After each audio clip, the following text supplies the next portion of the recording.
जय श्री कृष्णा। 33वां अध्याय, देहूति को तत्व ज्ञान एवं मोक्ष पद की प्राप्ति। ओम नमो भगवते वासुदेवाय। मैत्रेय जी कहते हैं, विदुर जी, श्री कपिल भगवान के यह वचन सुनकर कदर्म जी की प्रिय पत्नी माता देहूति के मोह का पर्दा फट गया और वह तत्व प्रतिपादक सांख्य शास्त्र के ज्ञान की आधार भूमि भगवान श्री कपिल जी को प्रणाम करके उनकी स्तुति करने लगी। देहूति ने कहा, कपिल जी, ब्रह्मा जी आपके ही नाभि कमल से प्रकट हुए हैं। उन्होंने प्रलयकालीन जल में सहन करने वाले आपके पंचभूत, इंद्रिय, शब्दादि, विषय और मनोमय विग्रह का जो सत्वादि गुणों के प्रवाह से युक्त सत्व स्वरूप और कार्य एवं कारण दोनों का बीज है, ध्यान ही किया था। आप निष्क्रिय सत्य संकल्प, संपूर्ण जीवों के प्रभु एवं सहस्त्रों अचिंत्य शक्तियों से संपन्न हैं। आपकी शक्ति से को गुण प्रवाह के रूप में ब्रह्मादि अनंत मूर्ति में विभक्त करके उनके द्वारा आप स्वयं ही विश्व की रचना करते हैं।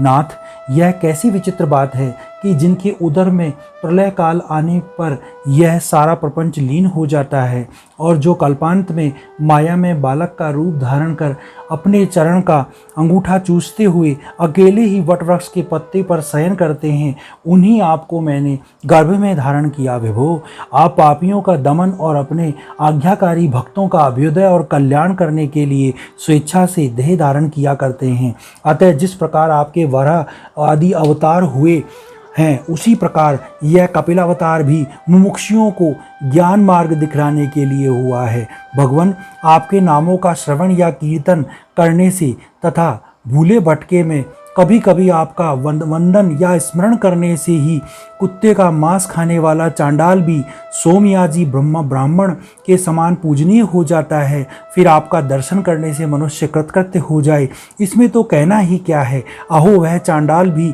इसी से सर्वश्रेष्ठ है कि उसकी जिह्वा के अग्रभाग में आपका नाम विराजमान है। जो श्रेष्ठ पुरुष आपका नाम का उच्चारण करता है, उन्होंने तप, हवन, तीर्थ स्थान, सदाचार का पालन और वेदाध्ययन सब कुछ कर लिया है। कपिल देव जी, आप साक्षात परब्रह्म हैं। आप ही परम पुरुष हैं। वृत्तियों के प्रवाह को अंतर्मुख करके अंतःकरण में आपका ही चिंतन किया जाता है। आप अपने तेज से माया के कार्य गुण प्रवाह को शांत कर देते हैं तथा आपके ही उदर में संपूर्ण वेद तत्व निहित है। ऐसे साक्षात विष्णु स्वरूप आपको मैं प्रणाम करती हूँ। मैत्रेय जी कहते हैं, माता जी के इस प्रकार स्तुति करने पर मातृवत्सल्य परम पुरुष भगवान कपिल देव जी ने उन्होंने उनसे गंभीर वाणी में कहा। कपिल देव जी ने कहा, माता जी, मैंने तुम्हें जो यह सुगम मार्ग बतलाया है, इसका अवलंबन करने से तुम शीघ्र ही परम पद को प्राप्त कर लोगी।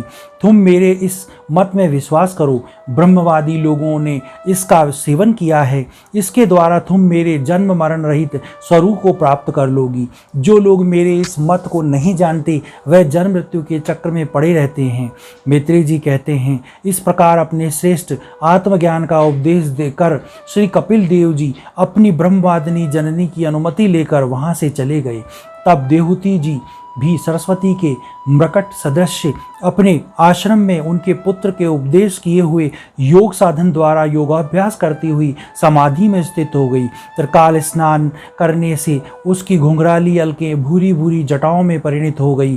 चीर वस्त्र से ढका हुआ शरीर उग्र तपस्या के कारण दुर्बल हो गया। उन्होंने प्रजापति कर्दम के तप और योग बल से प्राप्त हुए अनुपम गृहस्थ सुख को, जिसके लिए देवता भी तरसते हैं, त्याग दिया। जिसमें दुग्ध फेन के समान स्वच्छ और सुकोमल सैया से युक्त हाथी दांत के पलंग, स्वर्ण के पात्र, सोने के सिंहासन और उन पर कोमल कोमल गद्दे बिछे हुए थे तथा जिनकी स्वच्छ स्फटिक मणि और मरकत मणि भी भीतों के रत्नों की बनी हुई रमणी मूर्तियों के सहित मणि में दीपक जगमगा रहे थे, जो फूलों से लदे हुए अनेकों दिव्य वृक्षों से सुशोभित था, जिसके अनेक प्रकार के पक्षियों का कलरव और मतवाले भूरों का गुंजार होता रहता था।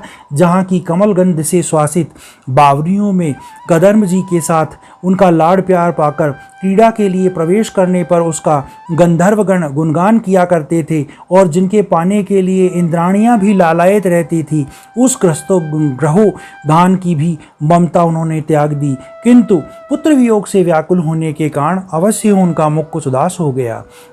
पति के वनगमन के अनंतर पुत्र का भी वियोग हो जाने से वह आत्मज्ञान संपन्न होकर भी ऐसी व्याकुल हो गई जैसे बछड़े के बिछुड़ जाने से उसे प्यार करने वाली गौ। वत्स विदुर अपने पुत्र कपिल देव भगवान श्री हरि का ही चिंतन करते करते वह कुछ ही दिनों में ऐसे ऐश्वर्य संपन्न घर से भी उपरत हो गई। फिर वह कपिल देव जी के भगवान के जिस ध्यान करने योग्य प्रसन्नात वंदनारविंद युक्त स्वरूप का वर्णन किया था, उसके एक एक अवयव का तथा एक एक समग्र रूप का चिंतन करती हुई ध्यान में तत्पर हो गई।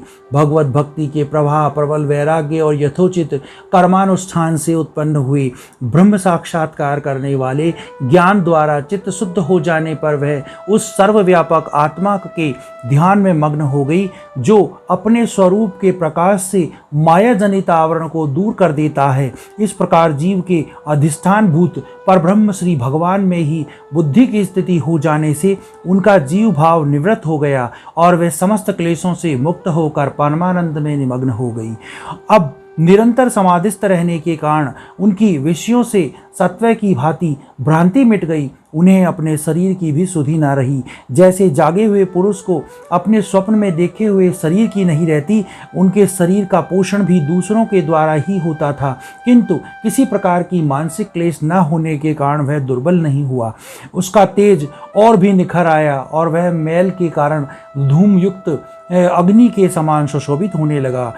उनके बाल बिथुर गए थे, वस्त्र भी गिर गया था, तथापि निरंतर श्री भगवान में ही चित्त लगा रहने के कारण उन्होंने अपने तपोयोग में शरीर की कुछ भी सुधि नहीं रही, केवल प्रारब्ध ही उनकी रक्षा करता रहा। विदुर जी, इस प्रकार देवहूति ने कपिल देव जी के बताए हुए मार्ग द्वारा थोड़े ही समय में नित्य मुक्त परमात्मा स्वरूप श्री भगवान को प्राप्त कर लिया।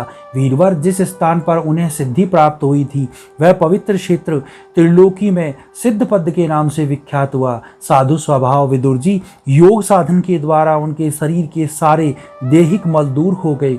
वह एक नदी के रूप में परिणित हो गया, जो सिद्धगण से सेवित सब प्रकार की सिद्धि देने वाली है। महायोगी भगवान कपिल जी की माता की आज्ञा ले पिता के आश्रम से ईशान कोण की ओर चले गए। वहाँ स्वयं समुद्र ने उनका पूजन करके उन्हें स्थान दिया। वह तीनों लोगों की शांति प्रदान करने के लिए योग मार्ग का अवलंबन करके समाधि में स्थित हो गए। सिद्धचारण, गंधर्व, मुनि और अप्सरागण उनकी स्तुति करते हैं तथा सांख्यचार्यगण भी उनका सब प्रकार स्तवन करते रहते हैं। निष्पाप विदुर जी, तुम्हारे पूछने से मैंने तुम्हें यह भगवान कपिल और देवहूति का परम पवित्र संवाद सुनाया। यह कपिल जी का मत अध्यात्म योग का गूढ़ रहस्य है। जो पुरुष इसका श्रवण या वर्णन करता है वह भगवान गरुड़ध्वज की भक्ति से युक्त होकर सिद्ध ही श्री हरि के चरणारविंदों को प्राप्त होता है। तीसरा अध्याय स्कंद समाप्त। हरिओम तत्सत। ओम नमो भगवते वासुदेवाय। भगवान श्री कृष्ण की जय।